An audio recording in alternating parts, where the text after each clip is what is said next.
Good afternoon, everybody. How's everyone doing this afternoon? It's definitely nice to see some beautiful weather happening out there. Now, in my preparation for going live today, as I always do, I like to create a nice environment. So poured myself a nice cup of Bengali tea. Hi, Kate. And we want to just lean into and enjoy the conversation around saving and investing. So next week's topic on net worth is one of my more favorite topics, so I'm really excited about next week. But this week we're going to talk about savings versus investing. I'm hoping that everyone did their homework and got their action item. Lots of people didn't get it.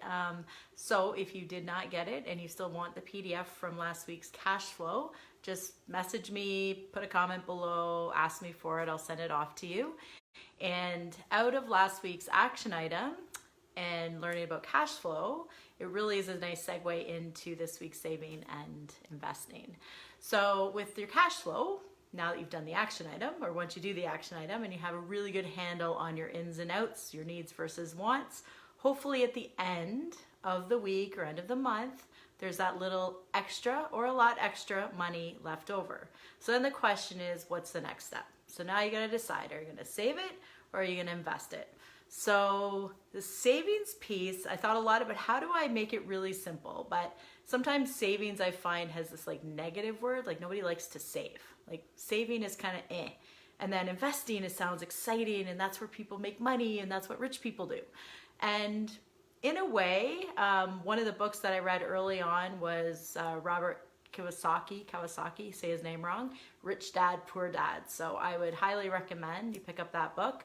I'll make that a little note in my comments, but it is it's kind of, I guess, what we're talking about, this whole concept of you save your money, save. It's like negative. And then you've got, the rich dad that would say, use that money. I mean, you don't throw it away, but you invest it smartly and wisely.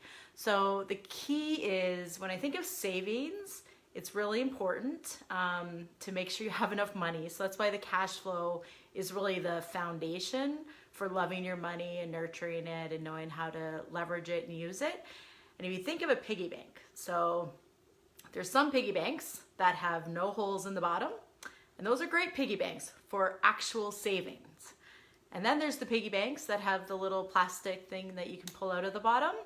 And those ones are the ones that kind of sometimes can defeat the purpose of the savings.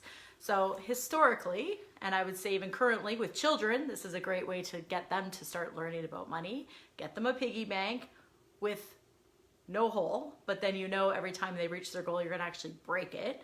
So that's gonna cost you a couple dollars in the dollar store.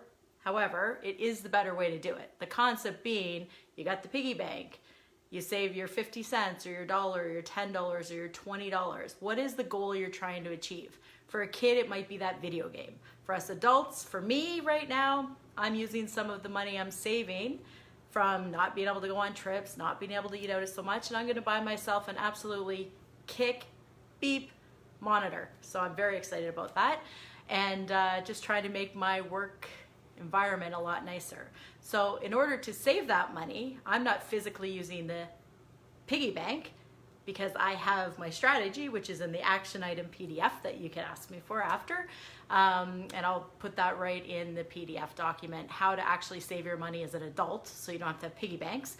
But for kids, or the concept of the piggy bank is you save the dollar, you save the $5, you save the money.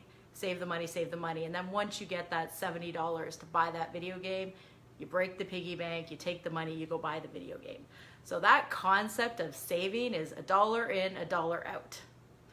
Why investing is such a more exciting topic or conversation is the dollar in over time and long term. And if you do the right things and you talk to the right professionals, your financial advisors, you don't just want to gamble your money. That is not investing. Investing is smart, knowing what you're doing, hiring professionals to take those dollars and turn those dollars over time into $2, $3, $4. So I thought of along the lines of my plant analogy last week that everyone seemed to really like my seeds and my flowers. I've got an analogy based on it's spring, so based on annuals versus perennials. So if we think of savings like annual plans, it's kind of the perfect analogy, and you think of perennials like investing. So annuals, you buy the plant. And actually I thought it was funny when I was looking at what's an annual plant. Well, there's impatience. It's kind of the perfect term because we save for things because we actually just go and spend the money and often don't have the money to buy things because we're impatient. But if you actually buy impatient flowers, they're gonna grow, they're gonna be beautiful, it's gonna be a quick reward, and then they're gonna die. So we buy the flower, we have it once, we get to the reward, and it's over. Then we have to buy the flowers again.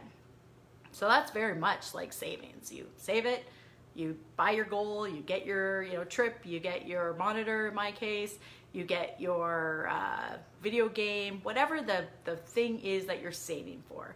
And then it's gone, the money's gone, you've bought your thing, and that's the end of it. With investing, it's like buying a perennial. So I used to have beautiful lilies, and I love the lilies, and I think many of my friends now have my lilies, because what happens with lilies is you buy them, you plant them, maybe 2 bulbs or 3 bulbs the first year, they grow, they flower, they're beautiful. The next year, those same bulbs become 5 bulbs, and then those bulbs create 10 flowers.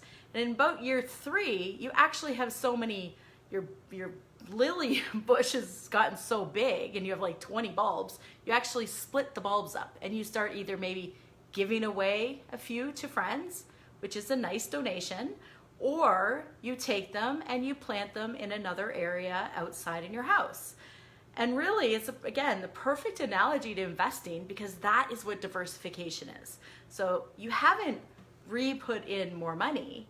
You've actually just taken what's existing there, growing it very nice and slowly over time.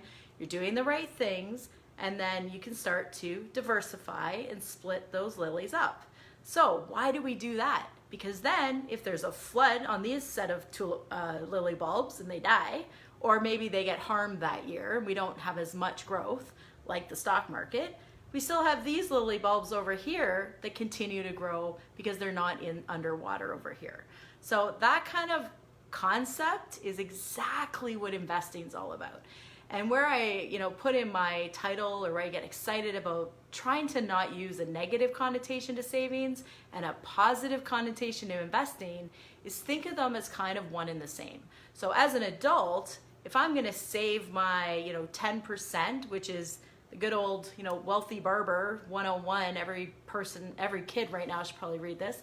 Every adult should reread it. But it's just such a good basic concept of just take your 10% and save it.